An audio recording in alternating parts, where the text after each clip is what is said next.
been kind of inactive lately, as you could probably hear. I've got the West End crud, which sounds like it's made it into Bremerton and probably will be making it into Seattle pretty soon. It's aches and pains and phlegm and, coughing and not being able to move for about 5 days. It was pretty bad. I put Dan to bed for 3 days after he was in his chair sleeping for 2 days because we were pretty darn sick.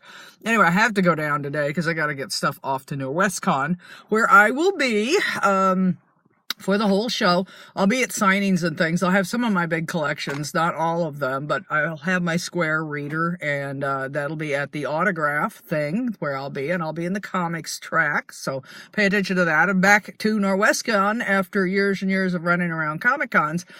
And now it's time to, once in a while, drop into my first convention and say hi to people once in a while. So I'll be at Norwescon. I'll be at the comic track. I will have books. I will have information about my Comic Con or anything I want to ask about the upcoming Bethlehem project. I just had something come to my mind. I was farting around on Facebook all day trying to think about what was going to happen next in the book, and all of a sudden it was like, oh, well, duh, that's it. And these things are all hooking up together, which reminds me of the fact that I just read a novel by a guy that I, would read whole series, and it looked like a real rush job because he repeated himself constantly, and even though he was writing about an important literary event in history, it was kind of boring because he just kept repeating himself. It didn't look like it was edited. It just looked like it was rushed. And so I'm playing with this. And by the way, I don't blame him for that because it's hard, just getting anything good out there. Hitchcock had his bad days.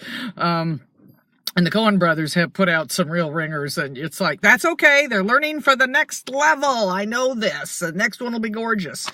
So this is what I'm trying to do with my book. I'm trying to make it interesting. I'm trying to make everything hook up. I'm trying to make, whatever. I keep falling back into this fallacy of this is got to be done so it's true. And it's like, nah, I'm dealing with fairy tales and Gnostic Bibles and stuff that people made up 400 years ago or hooked up back to a Jesus 100 years ago and another one 200 years ago. They put all the names together.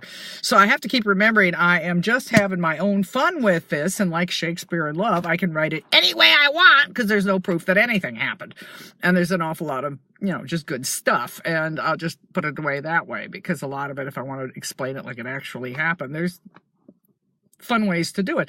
It's getting more and more mundane every day, but I'm finding cool linguistic puns and what people ate, and stuff is coming. And I will be having a silly little edited film up next during Norwescon that's just me in a sheet and singing to myself, and I've actually got credits and an introductory part. I'm trying to figure out how to put narration in all by itself so I can drop it in wherever I need it, so I can have like an introductory song, but I may just have to sing it every time, so you have to put up with me singing every time. So that's what I'm doing lately, and I will be at Emerald City, and then a couple of weekends after that I'll be at San Diego Comic Fest. So come see me and Roberta Gregory there, because again, we're being flown in and given a room, thank you, both the show and the San Diego State University. And so this is what we're doing right now. And so at Norwescon is my next live appearance. This is my half live appearance because I'm still not that well. And I'm going down to the library and get some things done so I can get ads paid off and everything. So have a good one. Mwah! Should I do like they do on Endless Adventure?